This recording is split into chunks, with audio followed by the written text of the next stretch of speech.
Dieu, notre Père, nous venons à toi, Seigneur Jésus-Christ, ce matin, reconnaissant nos faiblesses et nos manquements. Et bien-aimé Père, notre roi, nous venons humblement devant ton trône de grâce et de ton trône de miséricorde. Nous prions, Seigneur, notre roi, à venir nous assister ce matin. Nous sommes venus de loin pour communier dans cet endroit que tu nous as donné. Cet endroit a été consacré à la parole, a été consacré à toi. Et à chaque fois que nos pieds franchissent cet endroit, nous nous sentons dans la fraîcheur du Saint-Esprit. Nous voulons que cet endroit puisse demeurer comme cela, afin que tu puisses nous exaucer, tu puisses nous bénir, tu puisses nous aider, tu puisses nous écouter, tu puisses nous parler à chaque fois que nous viendrons ici. Et ce matin, nous sommes venus avec nos fardeaux, avec nos hauts et nos bas, avec nos fautes, avec nos péchés, avec nos manquements, avec nos maladies, avec nos stress, avec tout ce que nous avons, Seigneur.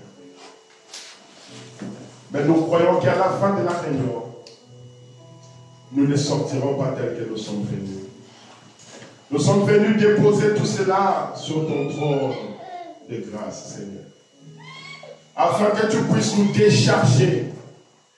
Parce qu'il est écrit dans la parole, venez à moi, vous tous qui êtes chargés, et moi, je vous déchargerai. Je vous enlèverai tous vos fardeaux. C'est la raison pour laquelle nous sommes venus ici. Prends la maladie que le diable a placée sur nous. Prends la négligence que le diable a placée sur nous. Prends l'indifférence que le diable a placée sur nous. Et jette cela, Seigneur Dieu, dans la mer de l'oubli. Nous voulons être des soldats.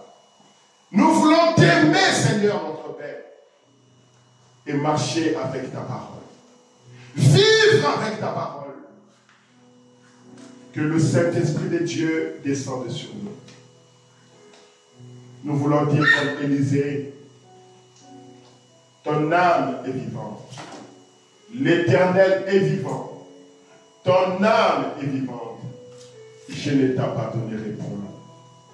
Tu nous as envoyé Élie le prophète, qui nous a prêché la parole de Dieu, qui nous a montré la voie que nous devons prendre. Si nous voulons terminer notre vie de la meilleure manière, si nous voulons terminer notre voyage ici sur la terre de la bonne manière, il nous a montré la voie que nous devons suivre. Et c'est cette voie-là que nous voulons suivre, Seigneur. Mais nous savons que ce n'est pas une voie facile. Mais tu nous as dit qu'au temps de la fin, le royaume de Dieu est très difficile. Et ceux-là qui voudront y entrer, ils doivent être des violents. Ils doivent faire des efforts, des sacrifices pour y accéder, pour y entrer. Ainsi, notre Père et notre Roi, c'est vrai que nous avons fait une longue distance pour venir ici. Mais nous savons qu'il y en a d'autres qui font plus que ce que nous avons fait. Et toi, tu nous as dit, au temps de la fin, le jour du jugement, beaucoup seront surpris, qui viendraient dire au Seigneur, je fais ceci, je fais cela. Je fais ceci autrement, je fais cela autrement. Mais tu leur diras, je ne vous ai point connu. Quittez ici, vous serviteurs qui commettez l'iniquité. Ainsi, notre Père et notre Roi, nous savons que ce que nous sommes en train de faire aujourd'hui, cela n'aura pas de valeur si dans notre cœur, nous n'avons pas reçu le baptême du Saint-Esprit. Si dans notre cœur la parole n'y demeure pas, tu nous as dit, si ma parole demeure en vous, et si vous demeurez en moi, alors demandez ce que vous voulez. Et vous verrez cela s'accomplir. Mais si la parole ne demeure pas en nous, et si nous ne demeurons pas dans la parole, nous voulons demeurer avec le téléphone, nous voulons demeurer avec les choses du monde, nous voulons demeurer avec le travail, nous voulons demeurer avec les collègues, nous voulons demeurer avec tout ce qui se passe sur les net. Comment arriverons-nous à prononcer la parole et voir cela s'accomplir? C'est pour cela, notre Père, nous sommes tous coupables ce matin. Et nous venons humblement auprès de toi, te demandant de nous accorder ta miséricorde. Pardonne nos fautes, pardonne nos manquements et aide-nous, Seigneur Jésus-Christ. Aide-nous, Seigneur. La marche, elle est très lourde. Le voyage est arrivé à la fin. Lorsque nous voyons cette guerre qui s'éclate entre Israël et l'Iran, ô Père Céleste, quoi de plus nous pouvons attendre? Lorsque nous avons vu ces peuples s'élever, quoi de plus nous pouvons attendre? Lorsque nous avons vu comment les églises se sont déchirées, comment le croyant ne veut plus lire la Bible, ne veut plus entendre la parole de Dieu, mais le croyant veut entendre des choses telles qu'elle a été dite dans la Bible. Dans 2 Timothée, ils voudront entendre les choses, la démangeaison, les choses qui vont leur plaire, les choses qui vont leur satisfaire, mais ils n'auront pas le cœur pour supporter la véritable parole qui redresse, la véritable parole qui ramène sur la voie de la vérité. Accorde-nous ta grâce, Seigneur.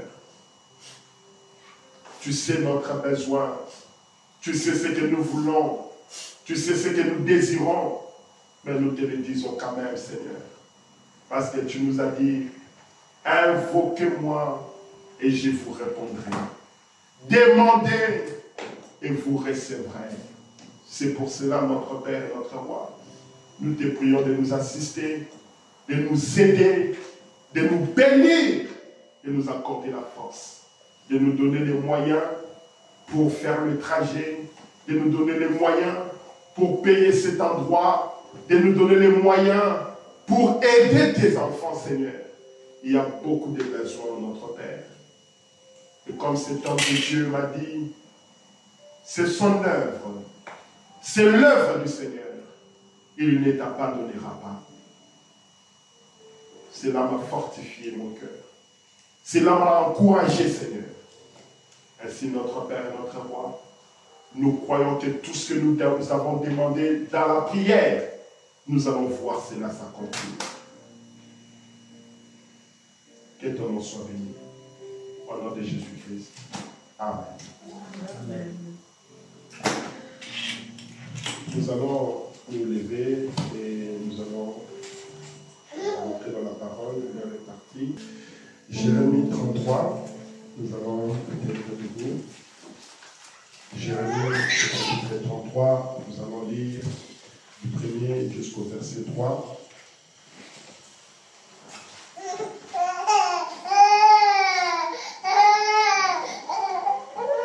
Jérémie chapitre 33.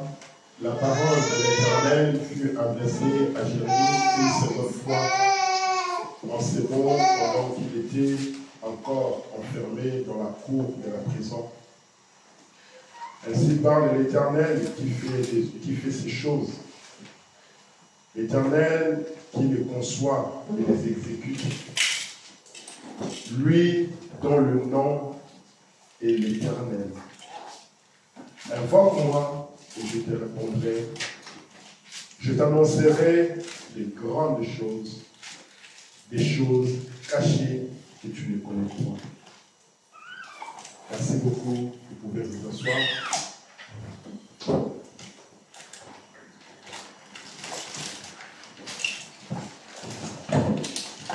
Pendant que vous êtes assis, nous allons lire aussi chapitre 2. Et avant cela, je voulais d'abord insister sur le verset 3 et Jérémie, du verset que nous avons lu. Invoque-moi et je te répondrai. Je t'annoncerai des grandes choses, des choses cachées que tu ne connais pas. Amen. Amen. Il y a des choses qui sont cachées que nous ne connaissons pas. Et l'Éternel dit, invoque-moi et je t'annoncerai des choses cachées que tu ne connais pas. Amen. Vous avez vu ici, dans le psaume que nous avons lu ce matin, psaume au chapitre 2, la Bible dit ici, si je vais commencer un peu plus haut, au verset 7, commençons au verset 6. C'est moi qui ai oint mon roi sur Sion, ma montagne sainte. Je publierai le décret. L'Éternel m'a dit, tu es mon fils, je t'ai engendré aujourd'hui. Écoutez maintenant le verset 8. Demande-moi et je te donnerai les nations pour héritage. Amen. Amen. Amen.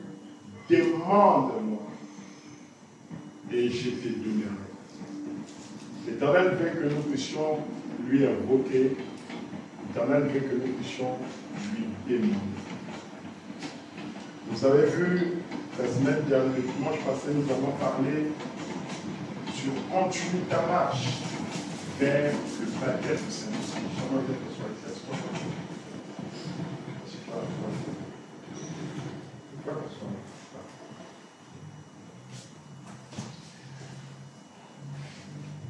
Nous avons vu la marche d'Élisée avec Élie. Nous avons vu comment Élie arrivait un peu comme à décourager Élisée. Il disait, reste ici, car l'Éternel m'envoie à Jéricho. Élisée pouvait lui dire, l'Éternel est vivant, et ton âme est vivante, je ne t'abandonnerai pas. Ils ont continué leur marche, ils sont arrivés à Jéricho, ils sont arrivés au Jourdain, ils ont traversé le Jourdain. Et Élie va dire à Élisée, puisque tu as fait toute cette marche avec moi, puisque tu as été persévérant, maintenant demande ce que tu veux. Ne lui a pas dit, parce que tu as fait cette marche avec moi, l'Éternel va t'accorder tout ce que tu veux. Non. Il lui a dit, demande ce que tu veux. Et Psaume nous dit, demande-moi et je te donnerai. Et Jérémie dit, invoquez-moi et je vous dirai, je vous montrerai des choses que vous ne connaissez pas.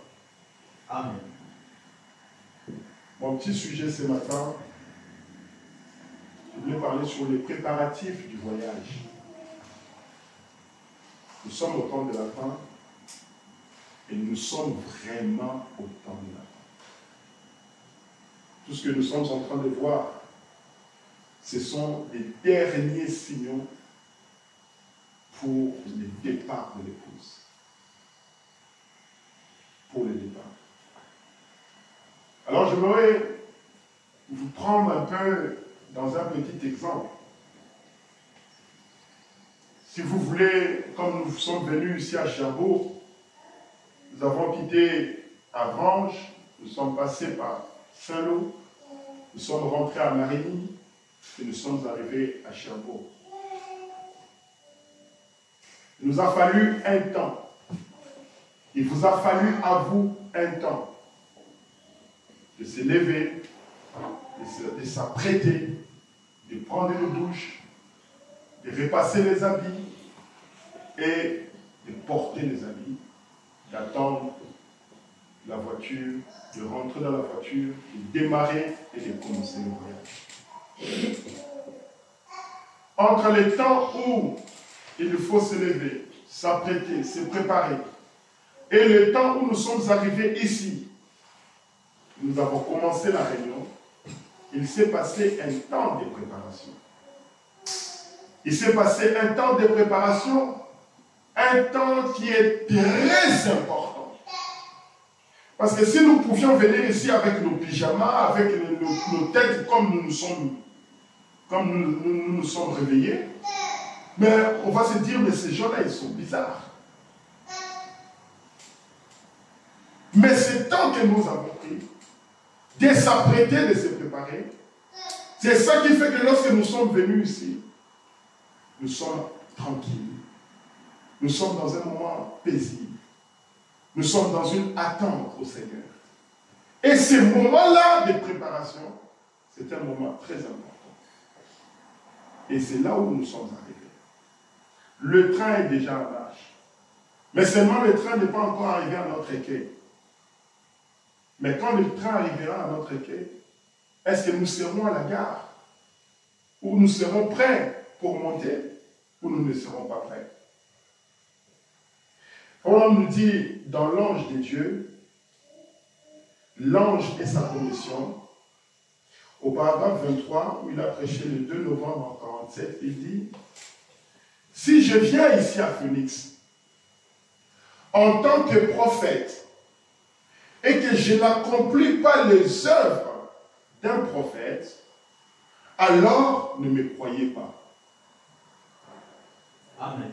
Si je viens à Phoenix, en tant qu'un prophète, mais que je n'accomplis pas les œuvres d'un prophète, mais ne me croyez pas. Mais si je viens au nom du Seigneur Jésus, selon la prophétie, si je viens à Phoenix, non pas par moi-même, mais suivant la prophétie de la parole de Dieu, et en tant que son serviteur, et que j'accomplis les œuvres qui sont écrites concernant son serviteur, alors croyez-moi. Amen.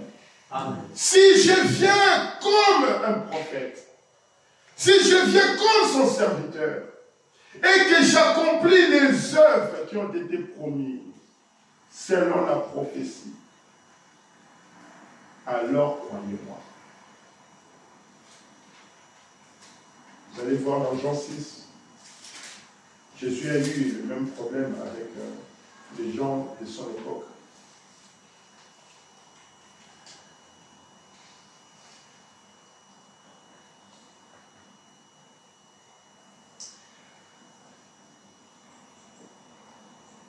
Regardons, je ne sais pas si c'est Jean 5. Jean 5, verset 24. Ce n'est pas vraiment ce que je voulais dire.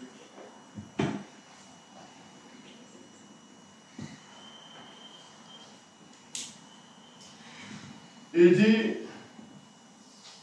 Jean 5, commençons verset 17.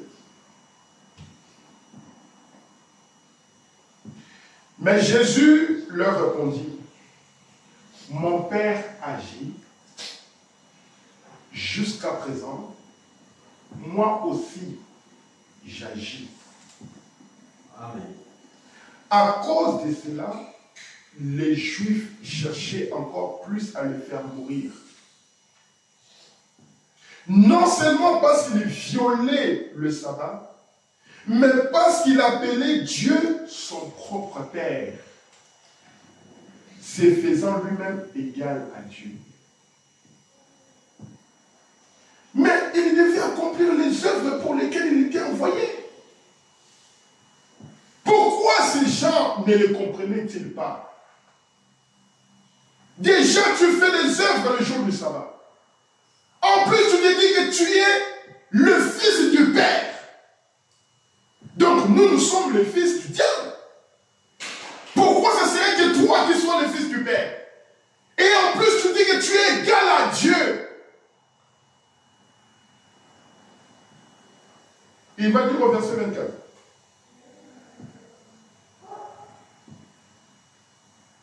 En vérité, je vous le dis, c'est lui qui écoute ma parole et qui croit à celui qui m'a envoyé a la vie éternelle. C'est lui qui écoute ma parole et qui croit à celui qui m'a envoyé à la vie éternelle. Amen. Et ne vient point en jugement, mais il est passé de la mort à la vie. Amen.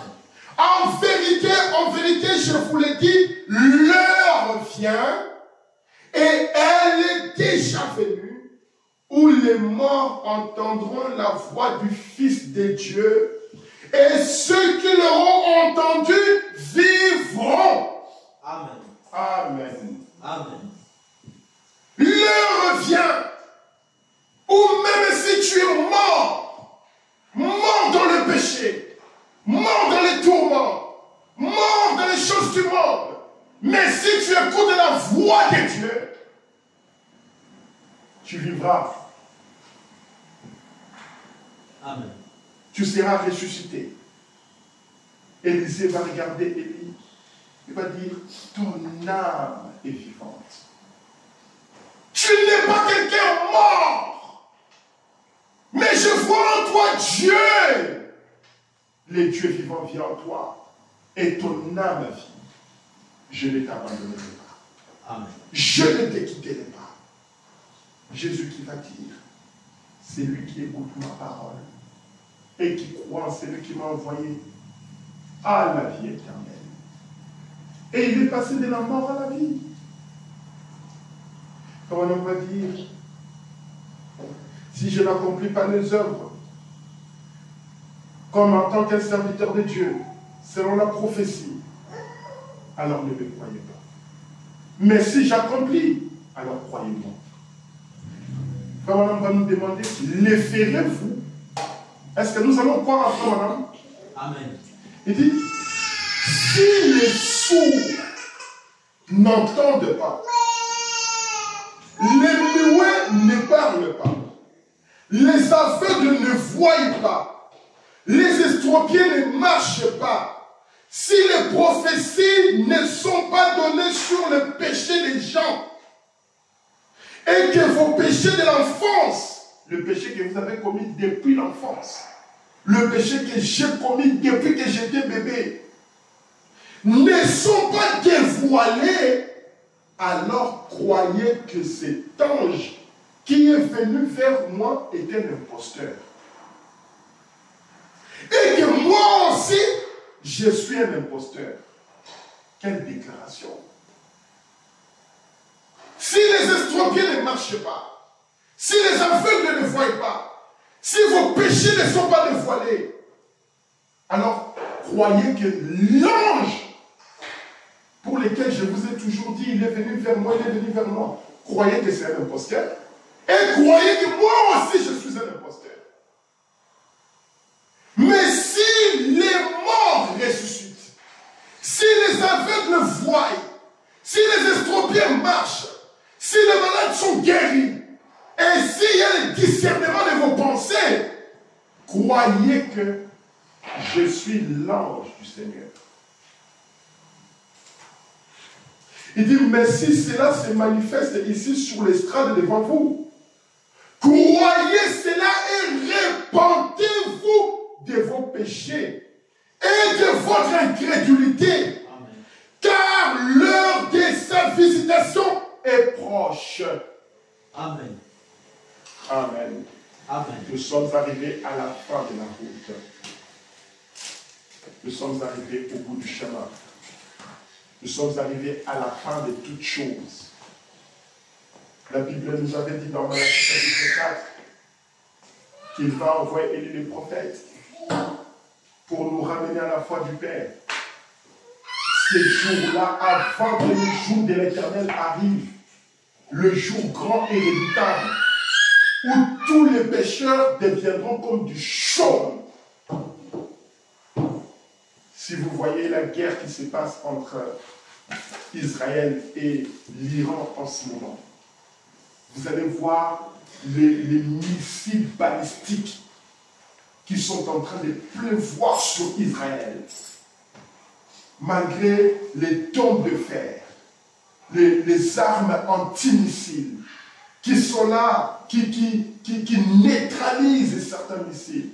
Mais il y en a d'autres qui arrivent et qui détruisent des maisons. Israël aussi à son tour va faire monter 200 avions. Plus de 200 avions qui vont aller sur la ville de Téhéran en train de lâcher des bombes. Et ça détruit les maisons, ça casse tout.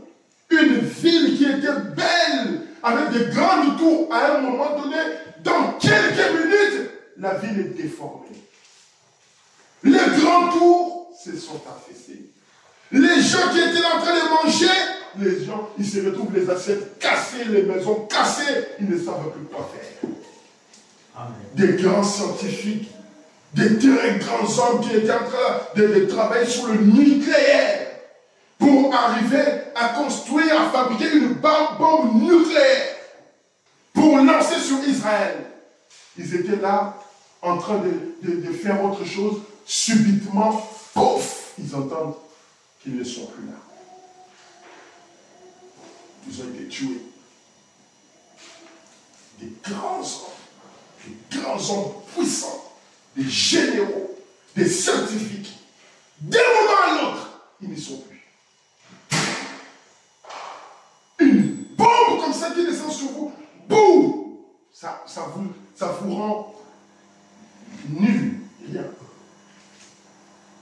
Et ce que nous sommes en train de voir là, c'est ce qui va bientôt arriver dans le monde entier. C'est ce qui va arriver bientôt dans le monde entier. Les armes que l'Iran est en train de lancer sur Israël.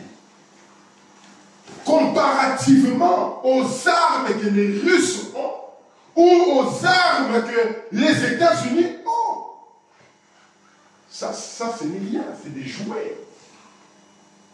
Parce que ces gens-là ont une bombe. Les Russes ont une bombe qu'on appelle Satan 2. On lance une seule bombe sur Paris, toute la ville de Paris rasée. Vous vous rendez compte? Une seule bombe. Une ville comme Paris rasée.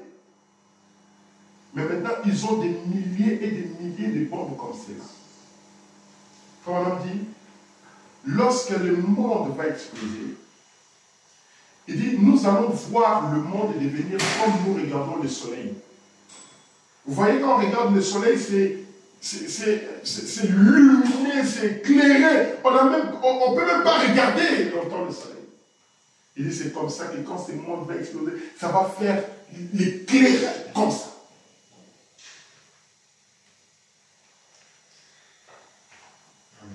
Nous sommes arrivés au temps de la fin.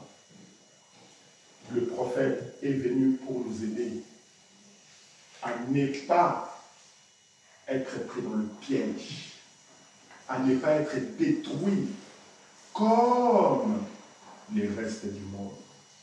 Mais, comme le prophète nous dit, avant que la première bombe ne tombe sur la terre, l'épouse sera déjà enlevée. Mais qu'est-ce que nous devons faire? Nous devons nous préparer. Nous devons nous apprêter. Nous devons considérer les choses de Dieu à une importance capitale.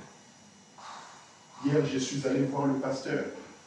Et il y avait aussi quelques frères. Il y avait un frère de Paris qui était aussi venu. Un très bon frère. Nous étions en train de parler. Ils sont en train d'organiser des événements à l'église de Paris là-bas pour le 21 juin, le jour de la musique. Et on parlait un peu des dépenses qu'ils ont fait, tout ça, pour la musique. Et je lui ai dit, mais dans ce monde, nous sommes arrivés à un point très, très compliqué. Maintenant, on ne sait pas entre Dieu et l'argent qui est grand. Mais on ne comprend plus entre Dieu est l'argent qui est grand. Lorsque nous manquons de l'argent, nous sommes inquiets. Ah, je n'ai pas l'argent. Ah, je n'ai pas l'argent. Ah, je n'ai pas l'argent. On peut même dire que bon, je ne viens pas à l'église parce que je n'ai pas l'argent. Je n'ai pas l'argent pour mettre les carburants pour venir à l'église. Je n'ai pas l'argent pour me déplacer. Mais entre Dieu et l'argent, qui est plus grand? On manque de l'argent, on s'inquiète. Mais on manque Dieu et on ne s'inquiète même pas. On n'a pas Dieu dans le cœur. On n'a pas l'amour dans le cœur. On n'a pas la patience. On n'a pas. Mais, je ne comprends pas, je ne comprends rien. On a dit qu'un chrétien, quand c'est les jours de la réunion, il est pressé pour venir à l'église. Son cœur brûle pour aller communier. Son cœur est dans les tourments. Je dois aller. Pour la parole. Mais aujourd'hui, nos cœurs ne brûlent plus pour venir à l'église. Mais lorsque nous manquons de l'argent, regardez comment nos cœurs brûlent. Je n'ai pas l'argent. Je n'ai pas l'argent. Je n'ai pas l'argent. Mais je n'ai pas l'argent. On peut même faire une crise. On devient énervé. On devient stressé. Ah, j'ai une dette à la banque. Je suis à découvert. On s'inquiète plus lorsqu'on n'a pas l'argent que lorsqu'on n'a pas Christ dans notre cœur. Amen. Amen. Christ est rejeté. Je ne sais pas. Il n'y a plus de place pour lui dans notre vie. Il n'y en a plus. Mais Élisée a dit à Élie, je quitte mes parents, je quitte mes amis. Les prophètes de Jéricho sont venus, les fils des prophètes de Jéricho sont venus. Élisée, reste avec nous, parce que ton maître va être enlevé. Tu vas rester avec qui? Viens, reste avec nous. Viens dans notre église. Viens communier avec nous. Élisée va leur dire, taisez-vous. Je le sais. Je le sais moi aussi. Il va encore arriver quelque part à Gilgal. Les fils des prophètes, les fils des prédicateurs. Élisée, viens. Ton maître ne sera plus. Il est déjà vieux, il doit partir. Qu'est-ce que tu as à faire avec un message à l'ancien monde comme ça? Viens chez nous, les femmes dansent bien. Viens chez nous, on prêche que les femmes peuvent faire ce qu'ils veulent. Les hommes peuvent faire ce qu'ils veulent. Viens chez nous. On a une grande église. On a beaucoup de prédicateurs. Viens chez nous. Mais Élisée a dit non. Moi, je veux Élie. Pourquoi? Parce que l'Éternel est vivant. Et il a rendu son âme vivante. Et c'est ça ce que moi je veux. C'est ça ce que moi je veux. Vous allez aujourd'hui dans les églises dénominationnelles, les femmes habillées de manière, vous entrez comme ça, vous sentez vraiment choqué. Vous vous dites, mais c'est une église des prostituées. Non, arrêtez de faire ça. Vous êtes une église des prostituées ou vous êtes une église normale? Parfois même les habillements qu'ils portent là, à l'église, parfois même aux écoles en Afrique, on interdit ces genres d'habillement. On interdit ces genres d'habillement.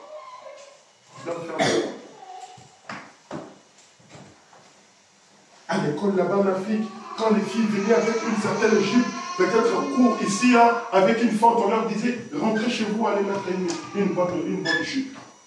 Mais vous allez voir les femmes venir à l'église avec ces genres de jupes-là, venir parfois même s'asseoir juste devant là.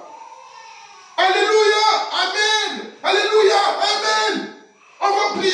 Et ils se lèvent là, elles mettent les mains comme ça, tous les ventres dehors, toutes les jupes dehors. Ça c'est l'église. Et c'est l'église où on cherchait à ce qu'Élisée puisse venir. Viens chez nous. Viens chez nous.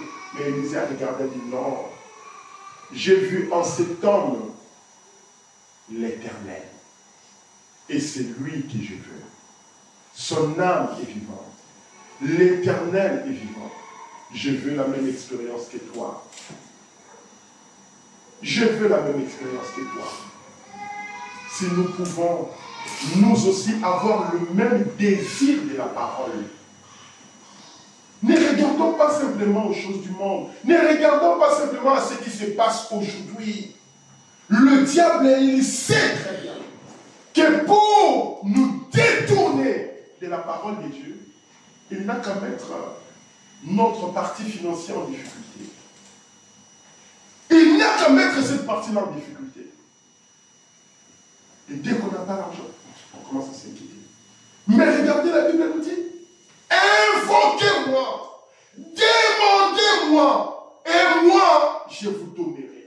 Et moi, je vous montrerai des choses. Lorsque Jésus était sur la terre, un jour, il a été confronté avec le problème des impôts. On vient lui dire, et maintenant, il faut qu'on paye des impôts. Matthieu qui était dans ces business-là, on va venir dire à Jésus, mais Jésus, maintenant, nous, on nous réclame des impôts, nous, on n'a pas travaillé, nous, on t'a suivi partout. Jésus va dire à Pierre, et tu sais pêcher? Non, on va pêcher.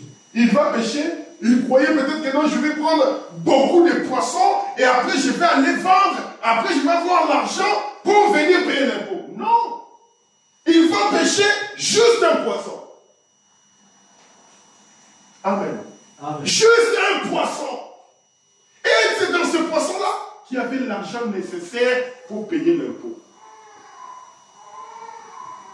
Il a payé l'impôt.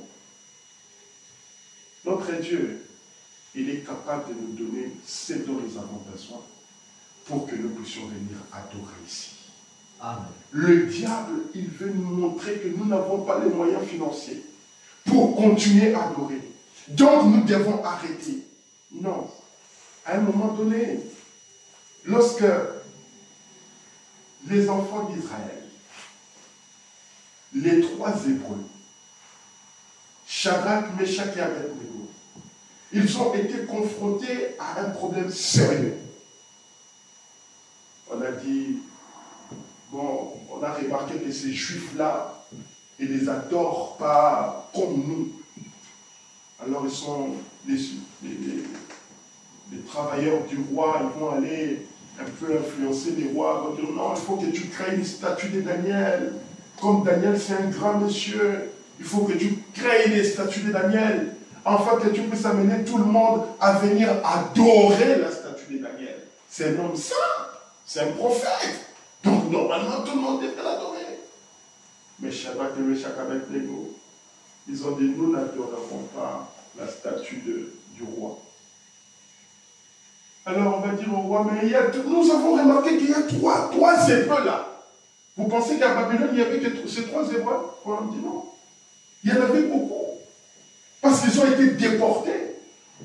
Mais parmi tous les Hébreux qui ont été déportés, il n'y avait que 3 qui croyaient encore en Dieu, qui étaient attachés à Dieu, qui avaient mis leur confiance en Dieu. Et quand le roi dit, mais Shadrach, Meshach et Abednego, en fait, vous ne voulez pas vous incliner au son de la trompette? Ils ont dit, nous n'allons pas nous incliner. Ah, ok. Si c'est le cas, alors on va chauffer 7 fois la fournaise ardente. Et on va vous jeter là-bas, on va vous détruire. Tout ce que le diable essaie, c'est de vous détruire. On dit, tout ce que le diable peut faire, c'est de vous enlever dans ce monde. Le diable ne peut que vous enlever dans ce monde. Mais Dieu est capable de vous remettre dans le monde. Amen. Il est capable de vous ressusciter, de vous remettre dans le monde. Amen. Amen. Alors on a chauffé 7 fois la fournaise. 7 fois. Les gens même qui ont amené les disciples, les serviteurs de Daniel, Shadrach, Meshach et Abednego, ils ont été brûlés par la puissance du feu de la fournaise. Mais les 3 hommes, ils descendent de là-bas. Ils étaient en fait, avant que leurs pieds, avant qu'ils rentrent dans le feu, il il y avait déjà un quatrième homme qui était là. Amen. Il y avait déjà les dieux de feu qui étaient là. Amen. Le Dieu de feu dévorant était là. Et le feu des dieux plus que le feu des hommes. Amen. Et ils ont chauffé 7 fois. Ils n'avaient pas la révélation du chiffre 7. Mais avec le chiffre 7, c'est là qu'Élie vient. C'est le chiffre d'Élie. Et Élie, quand il vient avec le feu. Et le feu de Dieu est là pour brûler les ennemis de Dieu, mais ne pas te brûler toi. Amen. Le feu de Dieu vient pour détruire tes ennemis. Mais ce ne vient pas pour te détruire. Regardez Moïse avec les enfants d'Israël. Ils sont arrivés devant la mer Rouge. Les enfants d'Israël commencent à crier. Ah Moïse, Moïse, regarde l'armée là. Regarde le pharaon est là avec son armée. Moïse aussi un peu pris de panique. Mais Seigneur, qu'est-ce que je fais? Le Seigneur a dit, mais Moïse, pourquoi tu cries? Parle! Parle! Et Moïse, il va prendre son bâton, il va taper sur la mer. Pendant que la mer s'est ouverte, les enfants d'Israël commençaient à passer. L'armée était déjà proche. Et Pharaon nous dit, la colonne de feu qui était devant va passer en arrière. Le feu passe en arrière. Et les enfants d'Israël maintenant, ils étaient tranquilles, ils passaient tranquillement. Mais l'armée de Pharaon, ils étaient brûlés, ils étaient empêchés par le feu. Le feu ne vient pas pour te faire du mal. Le feu vient pour te protéger. Et Élie a été pris par le char de feu. Il est monté avec. Oh là là là là. Quand vous aimez la parole, quand vous aimez Christ, il sera avec vous. Amen. Quand le prophète nous dit, mais si cela se manifeste ici sur l'estrade devant vous, croyez et répentez-vous. Amen. De vos péchés et de votre incrédulité, car l'heure de sa visitation est proche. Amen. Nous devons nous repentir. Nous devons nous abandonner à lui. Nous devons négliger les autres choses. Se concentrer à Dieu. C'est ça notre seul espoir. Le monde peut refuser la parole. Mais nous qui avons reçu la grâce de recevoir ces messages, donnons-en de la valeur. Considérons cela. Montrons que c'est déjà, nous ne pouvons pas montrer, mais c'est le seul ici pour nous pour être sauvés. Amen. Paul dit, c'est vrai. En effet, il fait ses œuvres uniquement pour confirmer sa parole. Dieu fait les œuvres uniquement pour montrer sa parole. Amen. Amen. Uniquement pour montrer sa parole. Uniquement pour prouver que sa parole est la vérité. C'est pour cela que les gens sont guéris. C'est pour cela que les malades sont guéris. Les morts ressuscitent. C'est à cause de cela. Pour prouver que sa parole est la vérité.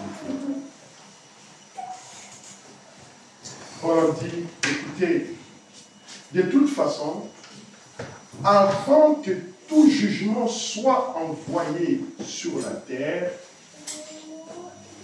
avant que tout jugement soit envoyé sur la terre, Dieu envoie avertir les gens. Amen.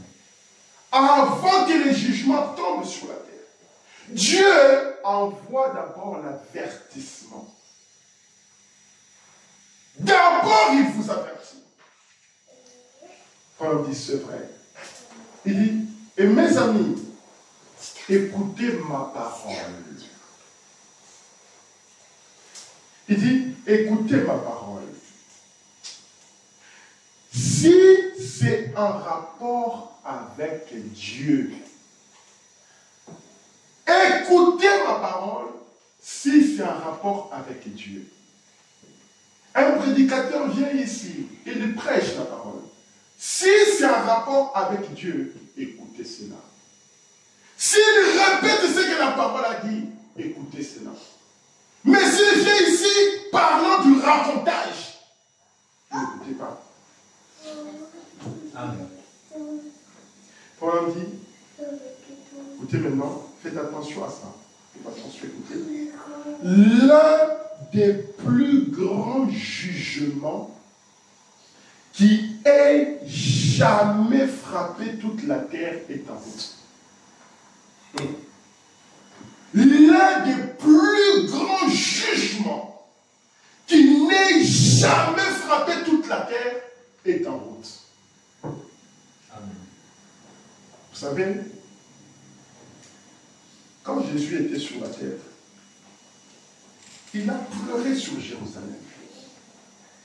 Il a dit, Jérusalem, Jérusalem, combien de fois j'ai cherché à vous unir. J'ai cherché à vous amener vers moi. Comme une mère poule protège ses enfants. Protège ses poussins. Combien de fois? Et vous n'avez pas écouté. Vous n'avez pas entendu. Vous n'avez pas fait attention à ce que je vous ai dit. Maintenant, l'heure vient où vous allez être détruits. Et vous et vos enfants, vous serez détruits. C'est Jésus qui avait dit ça. Et en l'an 70, Jésus part à l'âge de 33 ans. Et à 70, Titus, avec son armée, ils viennent entourer la ville de Jérusalem. Mais les disciples qui avaient déjà écouté la parole de Jésus-Christ, Jésus leur avait dit, quand vous allez voir l'armée de Titus commencer à s'installer ici, que celui qui est sur les champs ne retourne plus dans sa maison. Que celui qui est dans sa maison sorte vite de la ville. Ne restez pas. C'était un avertissement.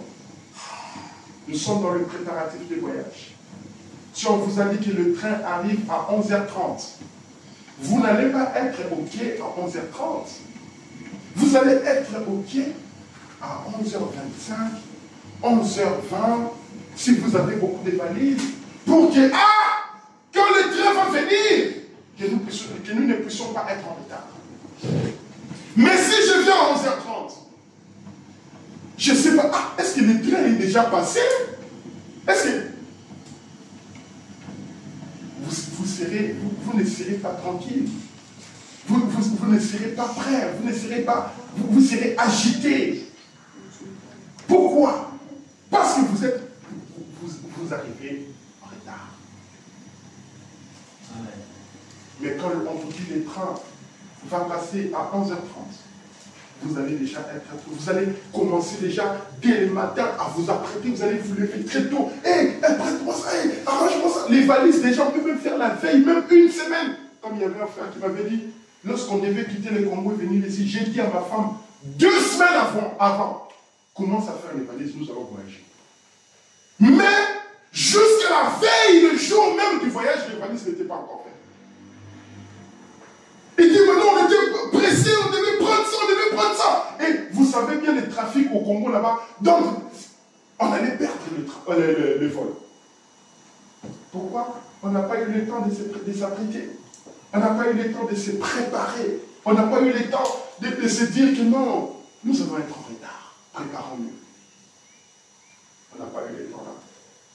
Et après, qu'est-ce qui se passe généralement quand c'est l'homme et la femme et les enfants qui veulent voyager et qui arrivent comme ça en retard? L'homme va regarder la femme. Faute d'ailleurs, c'est toi qui m'as amené en retard. Mais on a raté le train. Et la femme va regarder l'homme et dire, mais faute d'Anga, mais est-ce que c'est la faute d'Anga? Ça devient quoi? Des querelles.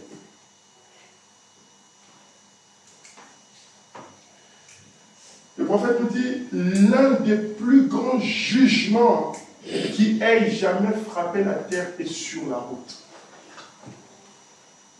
Eh bien, on dit, ne l'oubliez pas. Un jour, je serai parti. Mais souvenez-vous-en, beaucoup parmi vous les plus jeunes et certains parmi vous les plus âgés, vous verrez ce que je vous ai dit, la vérité. Amen.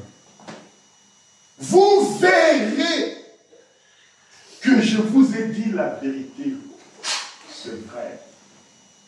Amen. Est-ce que vous le croyez? Amen. De toute façon, il n'y a plus à douter. Parce qu'avec tout ce que nous voyons, il n'y a plus à douter. Vous allez douter, vous allez dire que c'est faux en fonction de quoi? Vous croyez que ces Russes et ces Américains, les bombes qu'ils ont fabriquées, ils ont mis des milliards et des milliards à fabriquer ces bombes-là. Vous croyez que c'est pour rigoler? Vous croyez que c'est pour jouer avec? Ce sont des jouets. Il y a la destruction qui arrive. Mais Dieu nous demande de nous repentir. Il nous demande de l'invoquer. Il nous demande de lui demander. C'est ce que nous sommes en train de voir. Dans les préparatifs du voyage, si vous voulez aller au ciel, vous devez faire comme Élisée. Quand Élie est allé rencontrer Élisée, pour qu'il puisse venir le suivre, Élisée lui a dit, laisse-moi aller dire quelque chose à mes parents et je te suivrai. Il est allé, il a embrassé ses parents, il a fait tout ce qu'il pouvait faire, ils ont pleuré et Élisée a suivi. Et pendant la route, Élisée ne pouvait plus écouter quelqu'un. Il ne pouvait plus écouter les autres personnes. Il était déterminé à suivre Élie. C'est tout ce qui comptait pour lui. Le reste des choses, ça ne l'intéressait pas. Qu'on l'appelle ici à gauche, qu'on l'appelle à droite, ça ne l'intéressait pas. C'est Élie ou pas Élie. Et c'est pour cela, quand ils ont traversé le Jourdain, Élie va lui dire, demande tout ce que tu veux. Il ne va pas demander, ah, donne-moi des paquets d'argent, donne-moi que je puisse avoir des maisons, ou que je puisse avoir une grande église. Il n'a pas demandé ça. Il a dit, je veux tout simplement voir la double portion de ton esprit. C'est ton esprit-là, c'est ce que je veux. Je ne veux pas une vie de luxe. Non, ça ne m'intéresse pas. Mais ta vie, c'est ce que je veux. Amen. Si les chrétiens arrivent à ça, dans les noces de l'agneau du 21 janvier 1962, le prophète dit,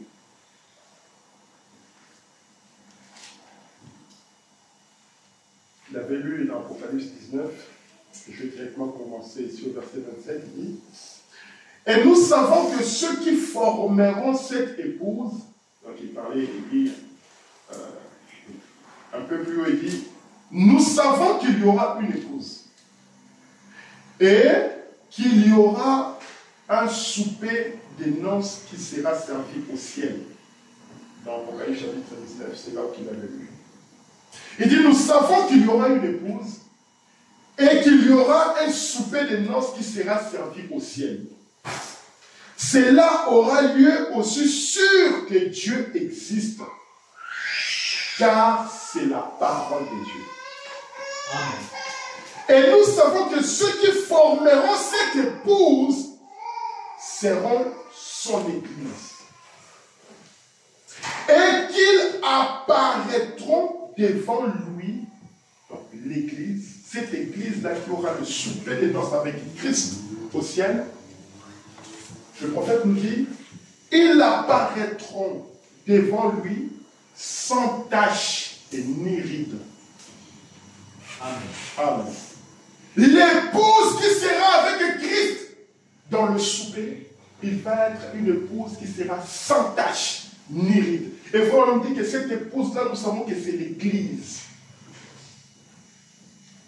Il continue, il dit, et maintenant, ils ont ici sur terre le matériel nécessaire pour se préparer. Cette épouse-là qui va aller communier avec Christ, d'après Apocalypse 19, la Bible nous dit que cette épouse-là s'est préparée elle-même. Et le prophète nous dit que sur la terre, cette épouse-là a de quoi se préparer.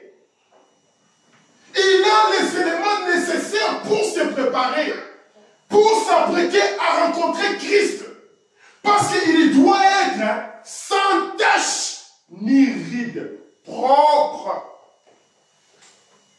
Christ, notre Dieu, il est 3 fois saint. 3 fois. Amen. Bon, maintenant, comme le prophète disait, les anges ne sont même pas propres devant Dieu.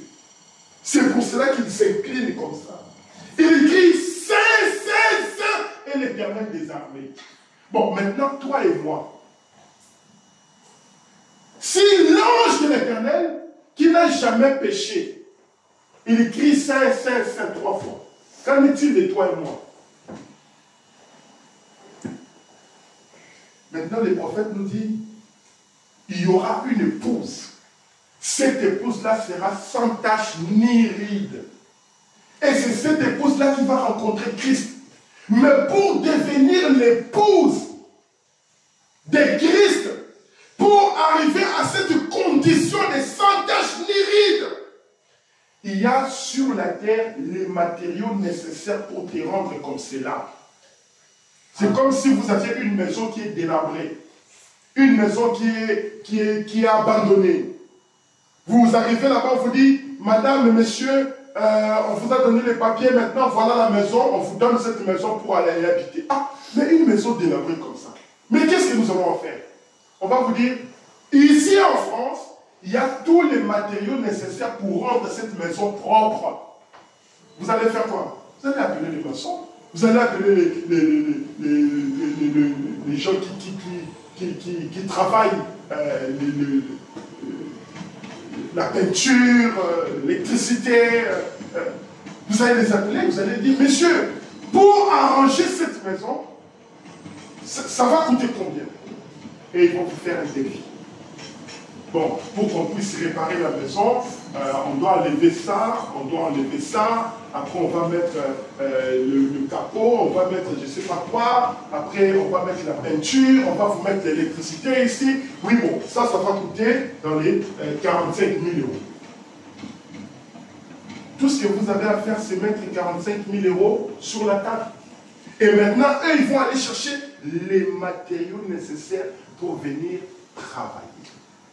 N'est-ce pas? Amen. Et le prophète nous dit, l'épouse qui sera sans tache, ni ride, ni rien de semblable, cette épouse-là, sur la terre, il y a les matériaux nécessaires pour le rendre comme c'est là, pour que tu puisses rencontrer Jésus-Christ. Et comme nous sommes dans la préparation des voyages, comme nous sommes dans le préparatif du voyage, avant de voyager, vous allez chercher le passeport. Vous allez chercher le billet. Vous allez vous rendre à l'évidence que vous avez dans votre passeport le visa. N'est-ce pas? Amen. Vous êtes au Congo, vous voulez venir en France et dans votre passeport, il n'y a pas de visa. Vous allez faire quoi à l'aéroport? On va vous dire, monsieur, vous êtes malade. C'est comme il y avait un monsieur qui était refoulé des États-Unis.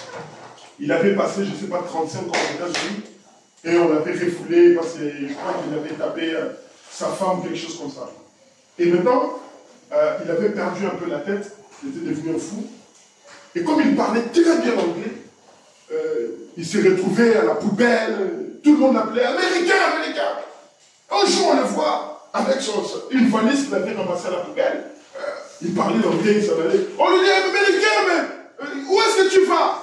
Il dit, je pars aux États-Unis. Je vais aux États-Unis. Parce que, comme il venait là, il rêvait que de ça. Mais tu vas aller aux États-Unis. Il est où ton passeport? Il est où ton visa? Mais tu ne peux plus rentrer aux États-Unis.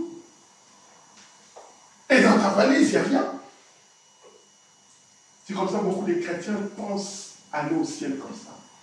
Tu n'as pas le Saint-Esprit. Tu n'as pas l'amour de Dieu. Tu n'as pas la vie éternelle. Mais je vais aller au ciel. Tu vas aller comment? Tu n'as pas la parole. Mais comment tu vas aller?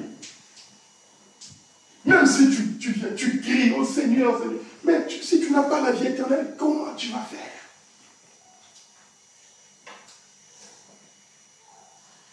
Le prophète va nous dire, et maintenant ils ont ici sur terre le matériel nécessaire pour se préparer.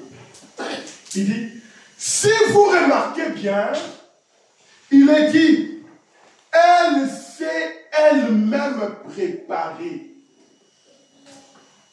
Beaucoup de gens disent, si le Seigneur me délivre de ce mauvais esprit, me délivre de la boisson, ou des jeux d'argent, ou du mensonge, ou du vol, je les servirai. Est-ce que vous entendez? Beaucoup de gens disent, oh vraiment, si le Seigneur me délivre de ce mauvais esprit, de la boisson, des jeux d'argent, du mensonge, du vol, je les servirai. Écoutez ce que le prophète dit. Mais ça dépend de vous. Amen. Amen. Amen. Mais ça dépend de vous. Vous voulez que Dieu puisse vous délivrer, mais ça dépend de vous.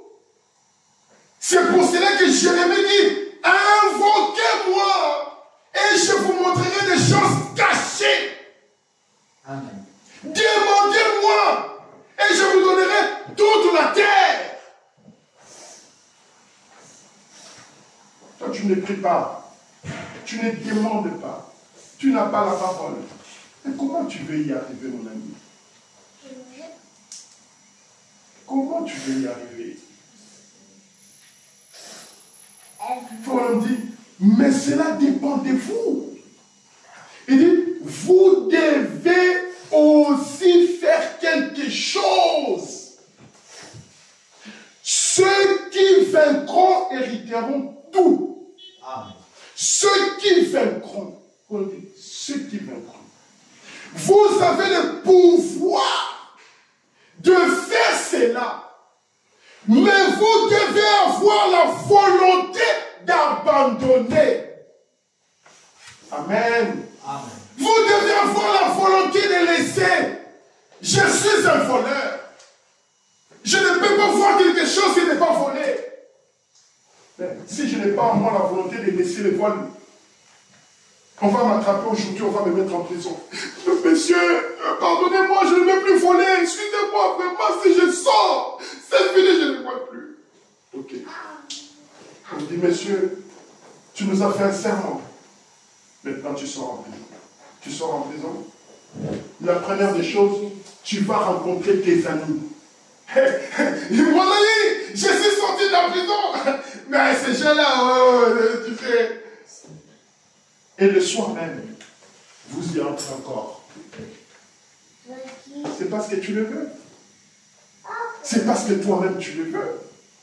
Parce qu'un homme qui réfléchit, qui sait que j'étais en prison, on m'a maltraité en prison, on m'a tabassé en prison, on m'a puni de faire en prison. Maintenant on m'a fait la grâce de sortir de la prison. La première des choses, les amis là, je ne les rencontrerai plus jamais. Oh! Mon cher, mais viens avec nous, mais les gens ils ont libéré. Non, c'est bon, je viens avec. Ça au moins tu peux le dire. Ça au moins tu peux le dire. Tu n'as pas besoin que Dieu puisse descendre pour dire à quelqu'un, non mon cher, ça moi j'ai laissé, je ne veux plus ça.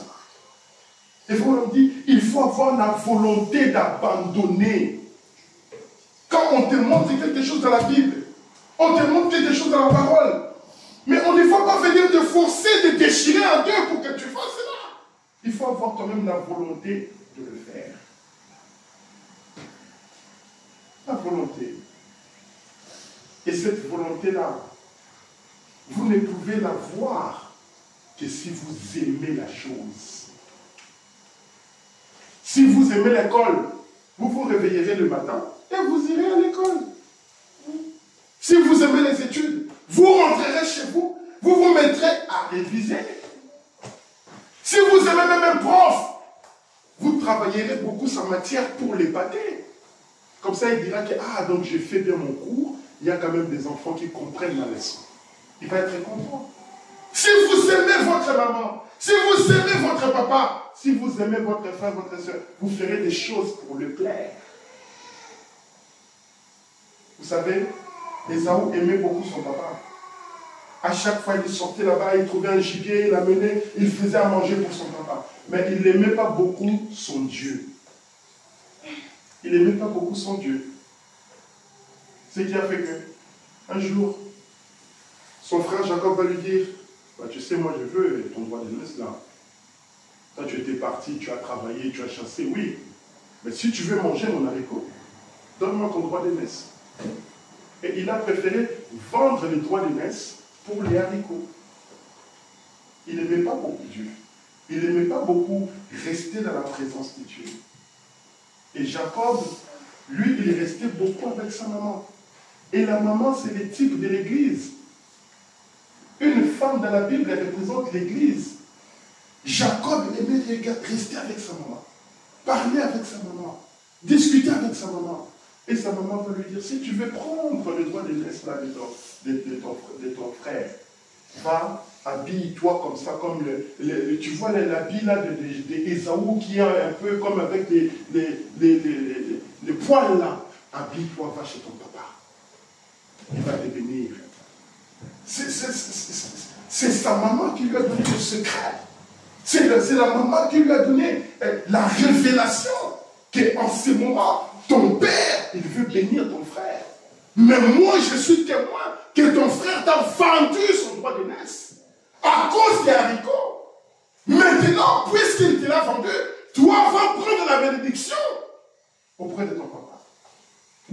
Et cela a travaillé Jacob. C'est tout ce que Jacob il cherchait. C'était le désir le plus profond de Jacob. Avoir le droit d'aînesse. Avoir la bénédiction de l'enfant né. Et Saoul, lui, ça lui importait peu. Les choses de Dieu, non. Les choses de la Bible, non. Il suffit qu'il y ait un match, un dimanche. Ah, moi je fais l'église, je fais un match. Miséricorde. Les gens ne savent pas qu'est-ce qu'ils viennent faire à l'église. Qu'est-ce qu'on vient chercher à l'église. Ils ne savent pas. Vous savez, si vous aimez vos enfants, vous leur inscrirez dans des très bonnes écoles. Et vous chercherez à ce qu'ils fassent des très grandes formations. Pourquoi? Pour être des hommes responsables à l'avenir et gagner beaucoup d'argent. Qu'ils ne soient pas des malheureux, n'est-ce pas? Tous les parents méritent ça. Qu'il ait un fils ingénieur. Ethan, c'est Ethan. Ethan, tourne. Ethan, regarde-moi. Assieds-toi correctement. Regarde. Dans la maison de Dieu, il y a Dieu. Hein? Et Dieu, il aime l'homme. Hein, Ethan? Tu me suis? Ah, il faut t'asseoir correctement parce que Dieu ne va pas être content. Ok? La maison de Dieu, c'est l'église. C'est l'église. Moi, ça à l'école.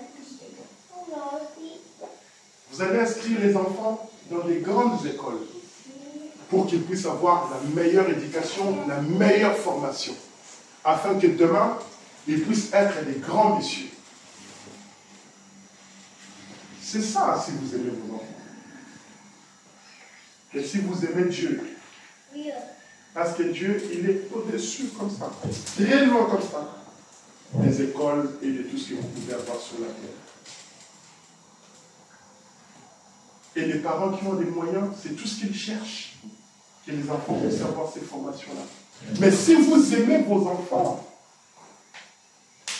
et vous voulez qu'un jour, vous puissiez les avoir à côté de vous, de l'autre côté, il faut les amener à l'église. Il faut venir à l'église. Il faut aimer l'église. Il faut aimer la parole de Dieu. L'homme ne reçoit que ce que son cœur veut. C'est ça. Vous savez, il y avait un lion raconté une histoire en Angola. Il était arrivé en Angola et il galérait tellement. C'était un chrétien.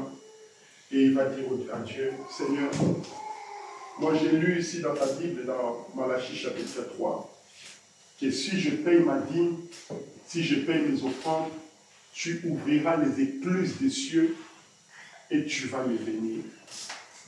Je suis venu ici dans ces pays, je veux que tu puisses me bénir et je puisse avoir beaucoup d'argent, que je devienne millionnaire. Sinon, alors je dirais que ta parole n'est pas vraie et je vais déchirer cette écriture de la Bible. Alors le frère, il a fait sa prière, il continuait à aller à l'église, il payait sa dîme, il payait son offrande, il était assidu, il aimait vraiment l'église, il aimait beaucoup Dieu. Et à un moment donné, il va se retrouver dans un travail du pétrole, dans le plateforme pétrolier. Et Dieu va le bénir, il va avoir beaucoup d'argent. Il va vraiment devenir millionnaire. Et vous savez ce qu'il a fait? Quand il s'est vu qu'il est devenu riche, il est devenu millionnaire, il a acheté des voitures, il a construit des maisons, et puis il a commencé à sortir avec les femmes. Mais ça n'a pas tardé longtemps. Il est mort. Vous voyez? Après, il est mort. Pourquoi? Parce que quand vous mettez les choses du monde en priorité et les choses de Dieu en deuxième ou en troisième ou quatrième position, lorsque vous allez avoir ces choses du monde, vous ne serez pas stable. Vous ne serez pas stable. Et c'est la mort qui va vous suivre après. C'est votre destruction qui viendra après. C'est pour cela la Bible dit, tu aimeras l'Éternel ton Dieu de toute ta force, de toute ton âme et de toutes tes pensées. Que toute ta pensée soit d'abord Christ. Élisée ne voyait que Christ en Élie. Et il ne voyait que ça. Et c'était ça qui l'intéressait. Si vous voyez aujourd'hui dans le monde d'aujourd'hui, vous allez voir que les hommes courent beaucoup les femmes. Les hommes courent beaucoup les femmes. Pourquoi? Parce que nous sommes arrivés au temps de la femme. Les femmes sont belles, les femmes sont séduisantes, et les femmes ne cherchent que ça, et les hommes sont pris dans ces pièges-là. Mais vous allez voir qu'il y a des hommes qui ne tombent jamais avec les femmes. Il y a des hommes qui ne tombent jamais avec des femmes. Et regardez bien ces hommes-là. Si c'est vraiment pas un véritable chrétien, il est peut-être quelqu'un qui est dans des trucs des sciences, des choses comme ça. Mais un vrai chrétien qui est consacré à Dieu, il a une puissance pour neutraliser toutes ces forces-là. Il va voir une femme nue, il va fuir. Il va voir une femme mal habillée, il va détourner sa tête. Il aura son téléphone, quelque chose va lui dire, mais regarde ces trucs sales. Il ne voudra pas le faire. C'est une puissance. C'est une force. Et cette force-là ne vient que par la parole de Dieu. Et Dieu est capable de neutraliser toutes ces impulsions-là en vous. C'est Dieu qui est capable.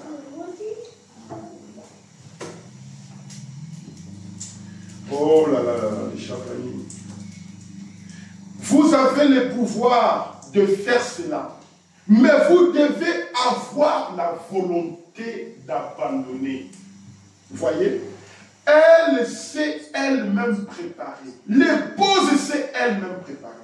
J'aime cette parole. Et vous voyez, Dieu ne peut pas vous pousser dans un petit conduit pour nous en retirer par l'autre bout et puis dire, heureux le vainqueur. Non. Dieu ne peut pas te pousser dans un trou et il passe de l'autre côté, il te tire et te dit tu es le vainqueur. Non. Il faut que tu fasses un effort. Il dit, vous n'avez rien vaincu.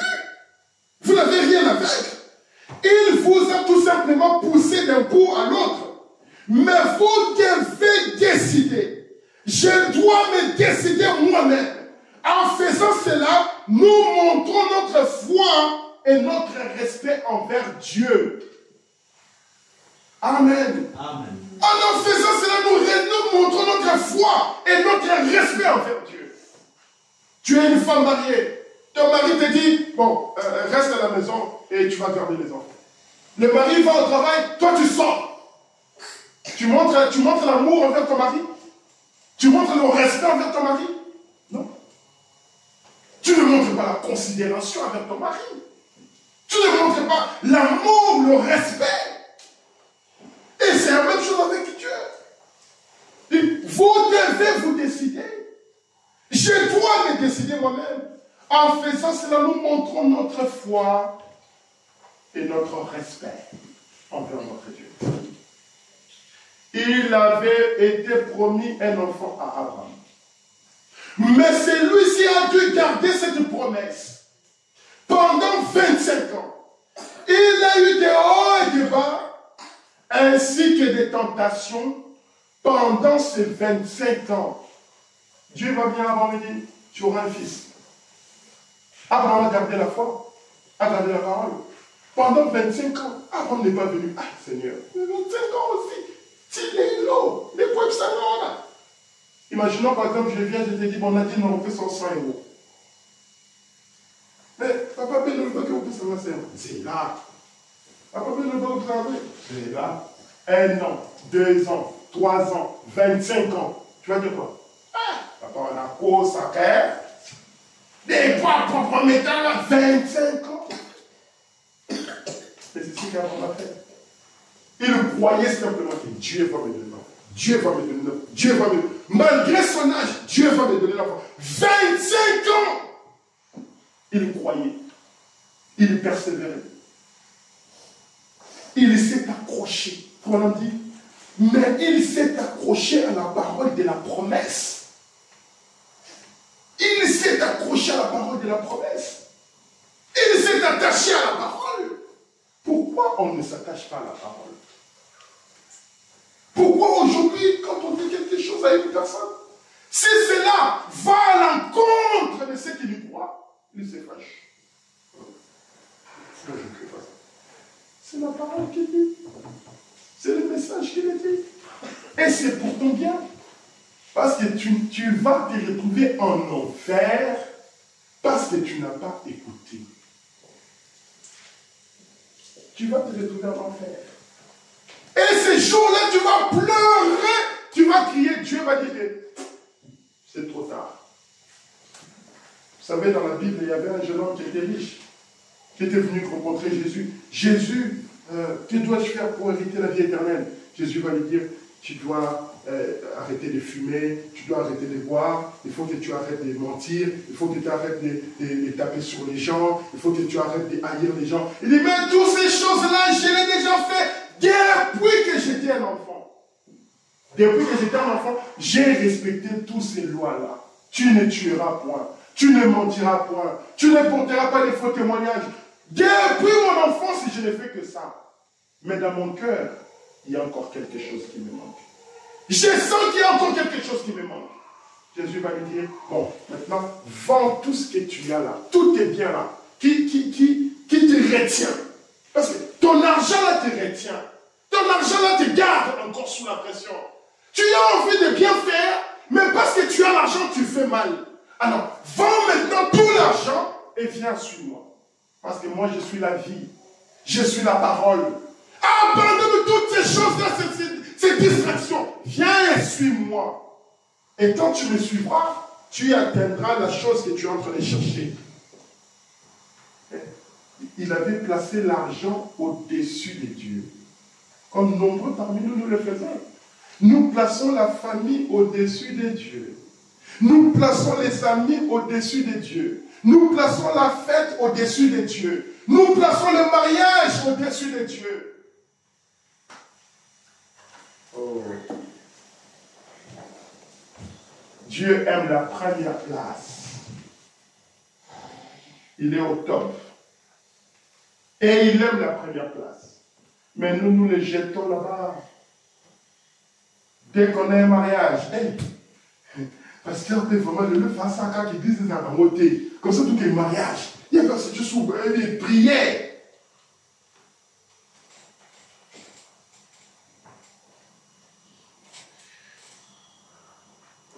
Et il avait été promis à Israël une terre promise. Mais ils ont dû combattre pour chaque pouce de cela. Dieu a promis à Israël de lui donner la terre. Mais ce n'était pas gratuit. Ce n'était pas en dormant. Mais c'était, il fallait qu'il combatte. Tout lieu que foulera la plante de vos pieds, je vous le donne, dit Dieu à Josué. Amen. Elle était bel et bien là. La terre était là. Et Dieu la leur avait donné. Mais ils devaient combattre pour cela. Ce n'est pas gratuit. Je t'ai mis donner la terre. Mais tu dois combattre. Quand l'homme a péché, Dieu vient dire. L'homme, pourquoi tu as écouté la voix de ta femme? Non, mais c'est la femme que tu m'as donnée. Ah, ok. Maintenant, à partir d'aujourd'hui, la terre, tu mangeras par la sueur de ton front. C'est ta terre que je t'ai donnée. Mais maintenant, tu mangeras par la sueur de ton front. Tu devras travailler. Femme, pourquoi tu as écouté les serpents? Ah, mais les serpents m'ont séduit. Ah, maintenant, tu accoucheras avec beaucoup de douleurs. Et tu vas dépendre complètement de ton mari. Et il va dominer sur toi. C'est la parole. N'est-ce pas? Amen. Nous mangeons facilement. On travaille dur. Et parfois on travaille. On ne récolte rien. Hier, j'étais en train de parler avec un homme de Dieu. Il me dit, je lui dis, bon, en tout cas, il faut que tu me donnes même 10 euros. Je vais payer les loyers là-bas à Chicago. Il me dit, mais toi tu es bien. Toi encore tu as un travail. Mais moi, tu sais bien que j'ai une église. Je devais aller porter les sacs de ciment quelque part là-bas. J'ai eu le dos qui m'a fait très mal. Pour porter les sacs là-bas. Hein, les sacs de foufou, je ne sais pas quoi. Et j'ai souffert. Je suis allé, même les dimanches passés, nous n'avons même pas prié. Tellement que j'étais malade. Tellement que j'étais souffrant. J'ai senti le corps ici, partout j'avais mal. Je dis là, il faut travailler. C'est ça le salaire du péché. Et cette parole-là ne peut pas changer. Ça ne changera pas. Vous voyez, on dit il faut combattre pour chaque pouce, pour chaque promesse. Et pendant que nous sommes dans le préparatif de ce voyage, nous devons combattre. Nous devons combattre contre les esprits invisibles. Et les esprits, vous savez, je commence à atterrir.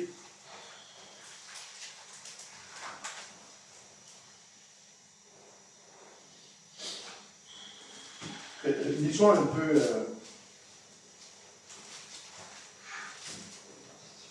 dans 2 Thessaloniciens, chapitre 4. Frère Ivan, tu peux mettre 2 Thessaloniciens, chapitre 4 là-bas, s'il te plaît.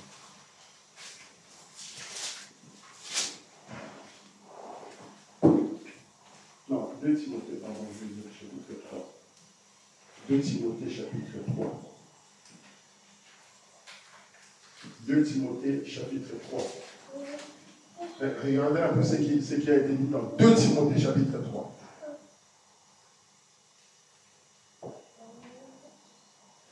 Sachez que dans les derniers jours, il y aura des temps faciles. Non, difficiles. Ah. Sachez qu'au dernier jour, il y aura des temps difficiles.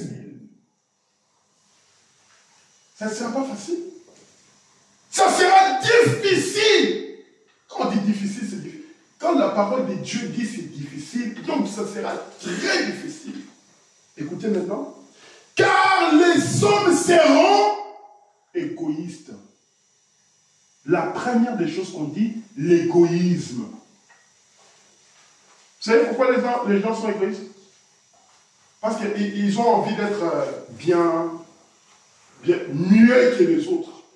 Vous allez voir les Américains, ils vont imposer des sanctions partout dans le monde, ils vont imposer des taxes partout dans le monde, pour que les autres s'affaiblissent et qu'eux, ils soient toujours la première puissance. Comme ça, on dit, ah, l'Amérique, ouais, c'est moi l'homme, c'est moi le plus grand, c'est moi le plus puissant. Égoïste, ami de l'argent.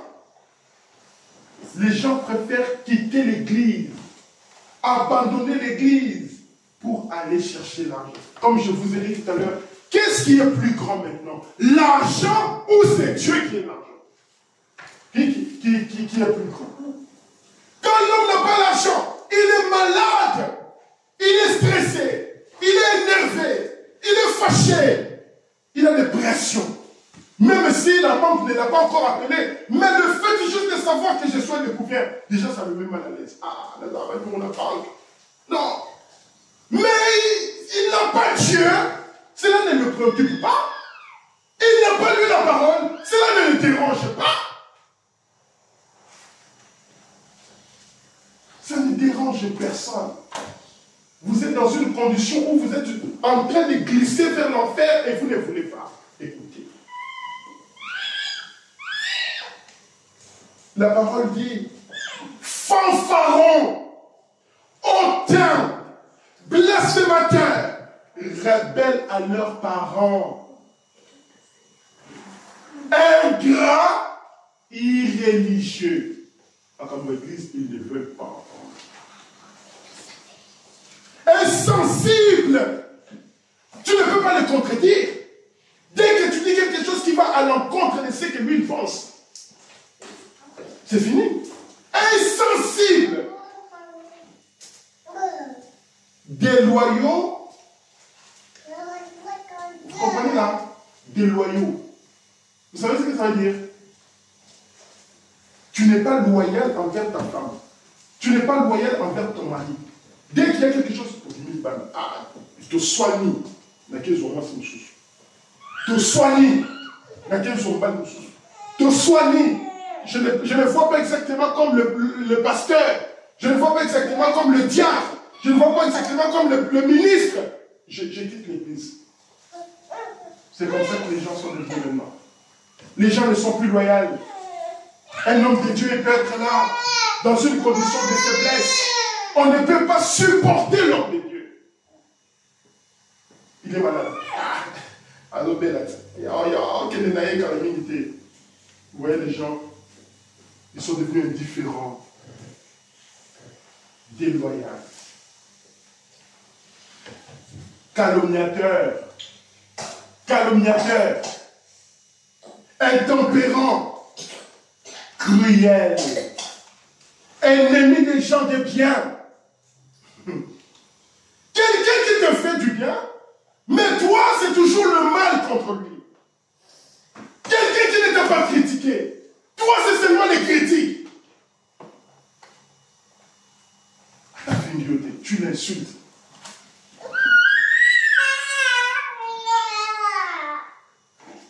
Ennemi des gens de bien, traître, emporté, enflé d'orgueil, aimant les plaisirs plus que Dieu. Voilà là où nous sommes. Dieu, ça ne leur parle plus. La parole de Dieu, ça ne leur dit rien. On peut leur lire la Bible, ça ne dit rien. Mais irréligieux, intempérant, cruel, enflé d'orgueil. Et voilà les conditions du temps de la fin. Voilà le temps de la fin. Voilà un petit pour terminer. J'ai pris un peu beaucoup de temps.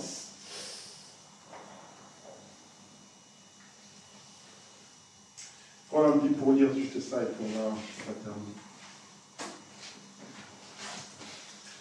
Donc aujourd'hui, cette écriture est accomplie du 16 février 65, au paragraphe 241. Il dit, de même qu'Élie escalada la montagne en surveillant, Élisée alla tout en surveillant Élie. Élie, il s'est escaladé la montagne pour surveiller Élisée, escalada pour surveiller Élie. Il dit, je désire une double portion.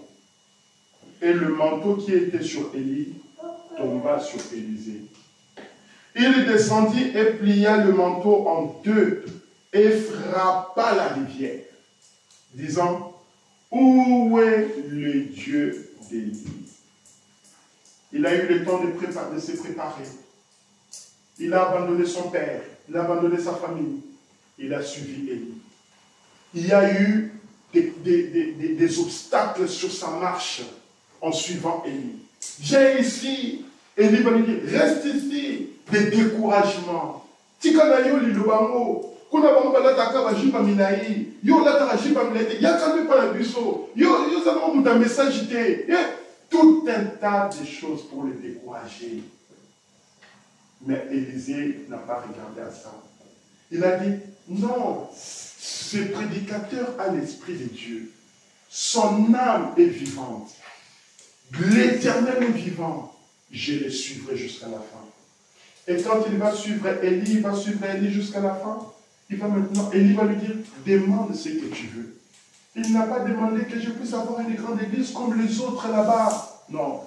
Il a dit, ton esprit, je le veux. Que je sois semblable à toi. Que je sois comme toi. Et vous les enfants ici, hein, Christian, quand tu vas grandir, je vais aussi te voir un jour prédicateur. Tu vas aussi prêcher la parole. Hein? Tu vas dire aux femmes, on ne porte pas les pantalons. Même à ta maman là, tes pantalons. Hein?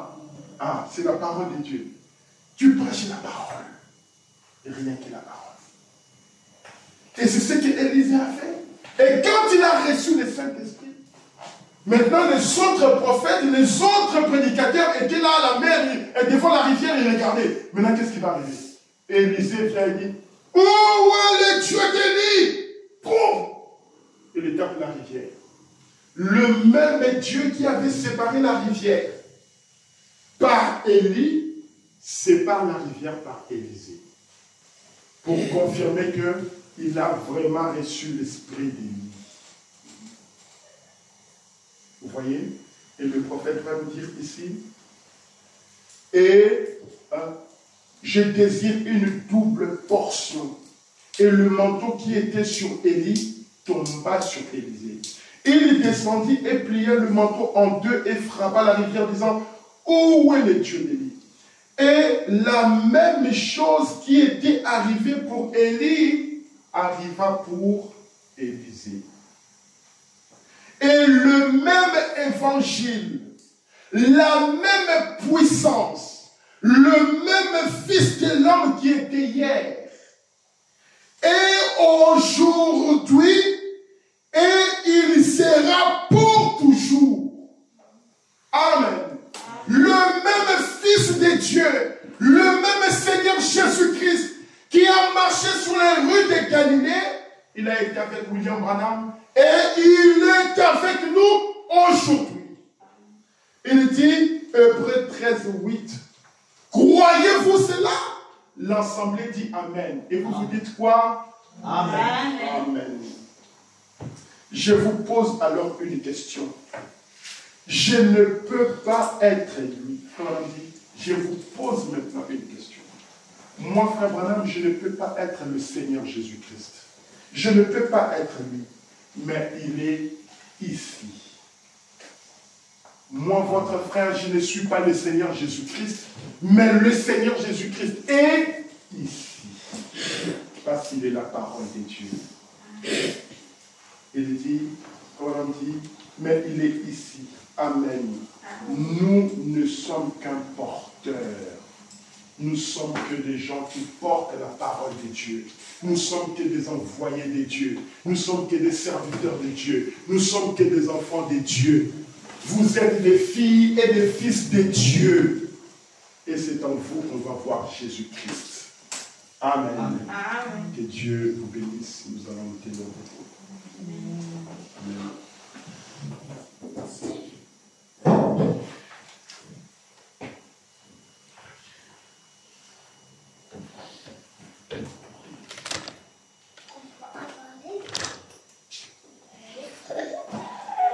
Je crois en Dieu, je crois en Dieu,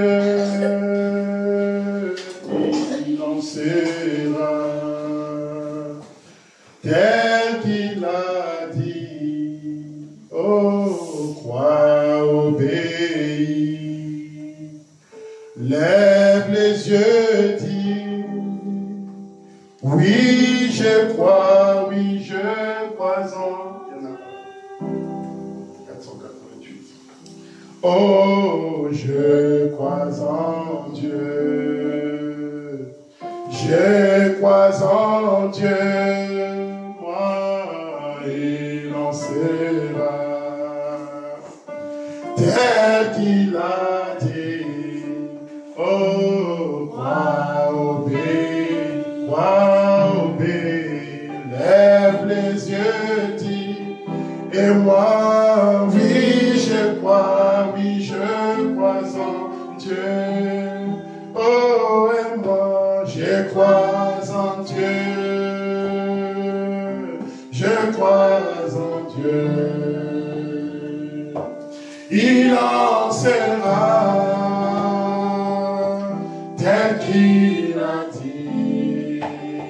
Crois au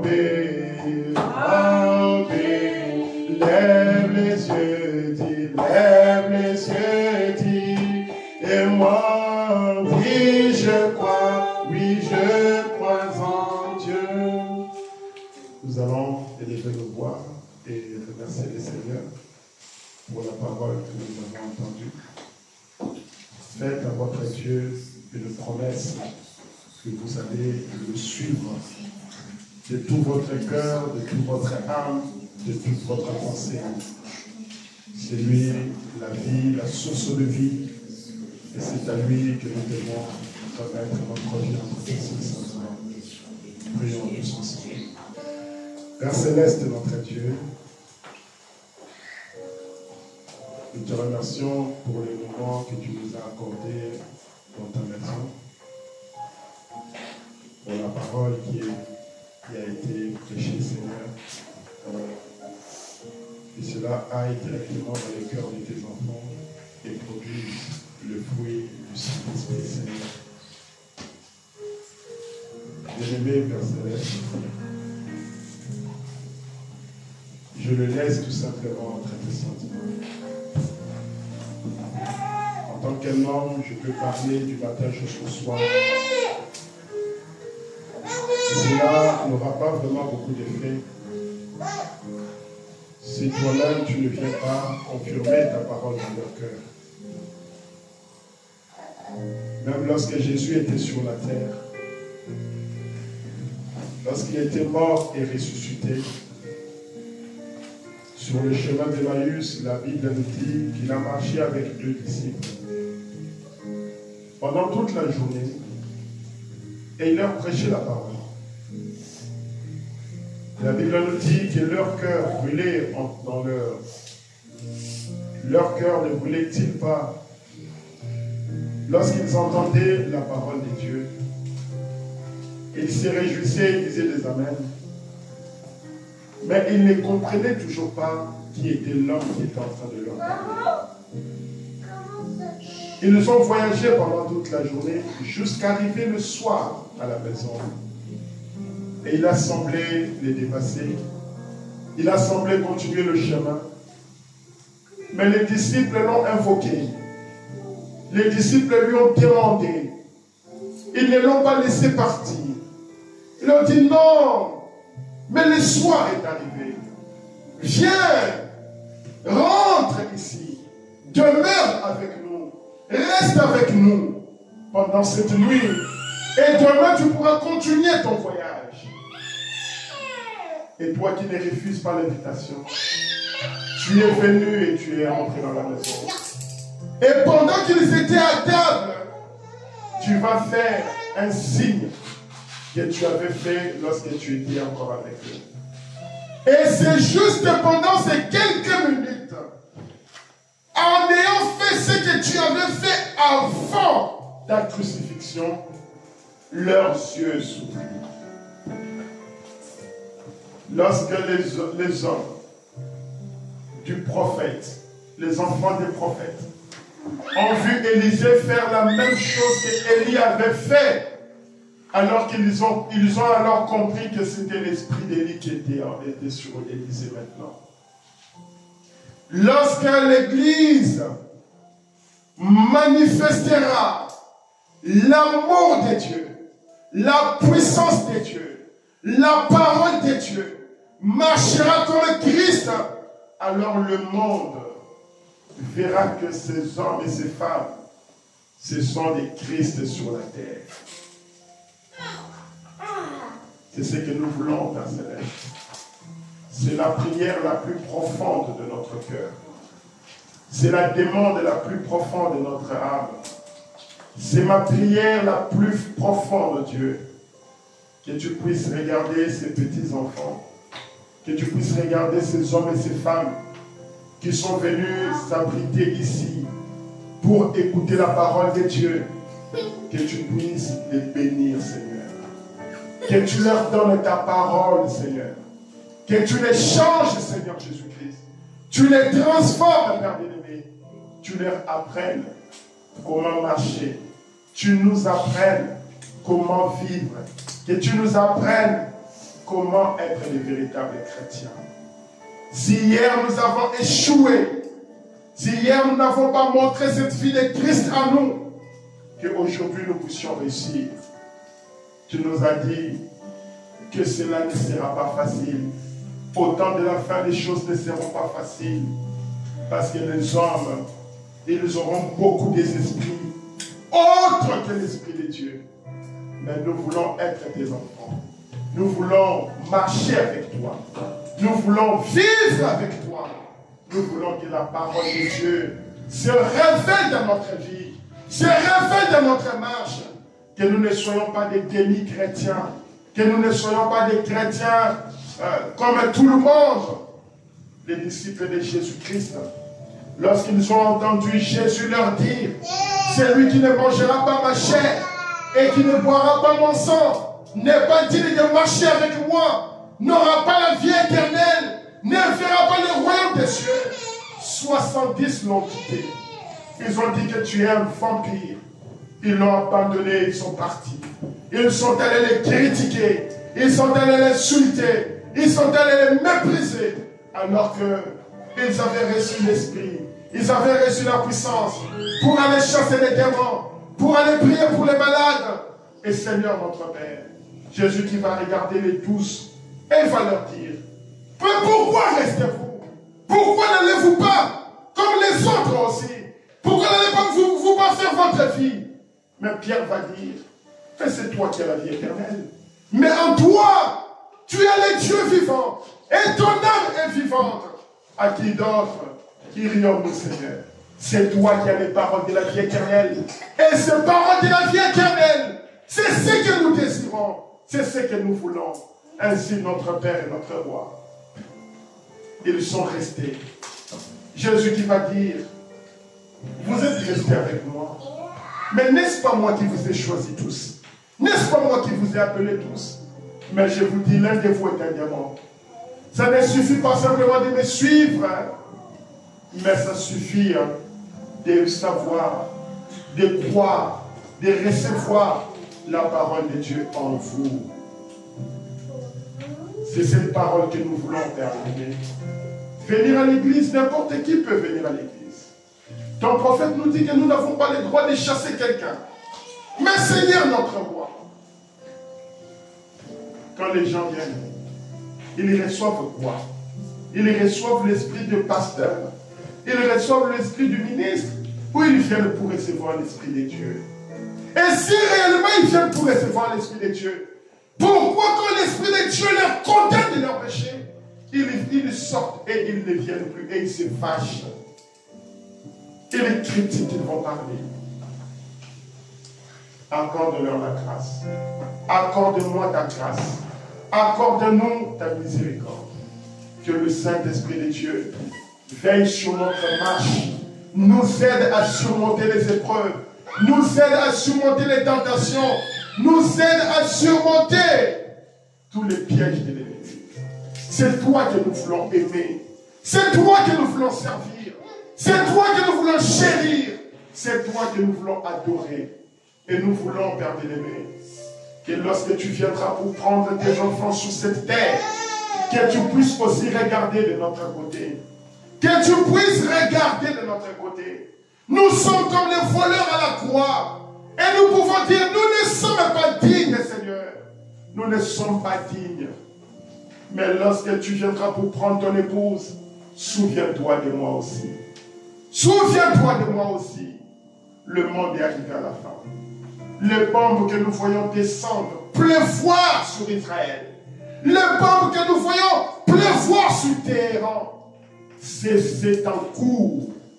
La pluie, ça ne commence pas partout en même temps.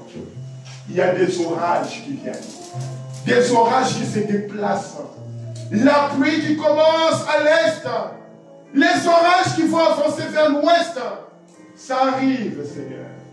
Et comme ton prophète l'a dit, le monde va entrer dans un jugement terrible. Dans un jugement qu'il n'a jamais, depuis que le monde est monde, lui a traversé. La destruction totale de ce monde.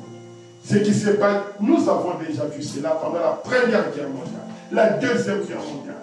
Les hommes qui étaient tués, détruits. Il y a eu une bombe nucléaire qui est tombée sur Hiroshima. Il y a eu une bombe nucléaire qui est tombée sur la ville de Nagasaki. Et ça fait des dégâts jusqu'aujourd'hui. Il y a encore des enfants qui naissent mal formés. Il y a encore des enfants qui naissent qui ont des problèmes de santé. Et Père Céleste, notre roi, tout ça c'est l'œuvre de l'homme. Et comme c'était au temps de Sodome et Gomorrhe, comme ce fut au temps de Noé, tu as détruit le monde au temps de Noé avec la pluie. Tu as détruit Sodome et Gomorrhe avec le feu. Ton prophète va me dire, cela arrive bientôt. Mais seulement ça va arriver non plus simplement pour un pays ou une ville, mais cela arrive pour le monde entier. Une destruction totale et soudaine arrive. Nous voulons être prêts, laver nos vêtements, laver nos cœurs, laver nos vies de tout ce qui est de ce monde, gardant nos enfants propres. Parce que toi, tu n'es pas un vieux grand-père, mais tu es un Dieu qui aime et qui te châtie. Ainsi, Seigneur notre roi, quand tu viendras pour nous corriger, pour nos erreurs et pour nos péchés, que nous puissions avoir un cœur pour supporter ton châtiment. Merci Seigneur. Je remets maman Clémentine. C'est vraiment qui la dérange. Et s'enfuir par la prière de la foi que nous lui adressons. Que tu te souviennes de notre pasteur. Que tu te souviennes de tous les enfants de Dieu, peu importe là où ils sont, qui ont des problèmes et des difficultés. Que tu te souviennes de nous ici, Seigneur. Tu as dit certains passeront par les eaux, les autres par le feu, les autres par la mer, mais tous par les sangs. Seigneur notre Père, les uns ont des problèmes de santé, les autres ont problème d'argent, les autres ont problème de foyer, les autres ont problème de mariage. Mais Seigneur Dieu notre Père, tous ces problèmes-là trouveront la solution dans ta parole.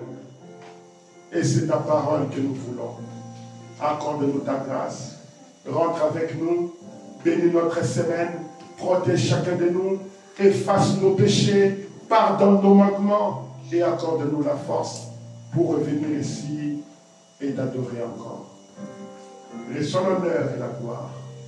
Dans le nom de Jésus-Christ, j'ai ainsi prié et demandé. Nous allons tous réciter notre Père qui est aux cieux. Notre Père qui est aux cieux. Que ton nom soit sanctifié. Que ton règne vienne. Que ta volonté soit faite sur la terre comme au ciel. Donne-nous aujourd'hui notre pain quotidien. Pardonne-nous nos offenses, comme nous pardonnons aussi à ceux qui nous ont offensés. Ne nous soumets pas à la tentation, et délivre-nous du malin, car c'est à toi qu'appartiennent le règne, la puissance et la gloire, au siècle des siècles. Amen. Amen.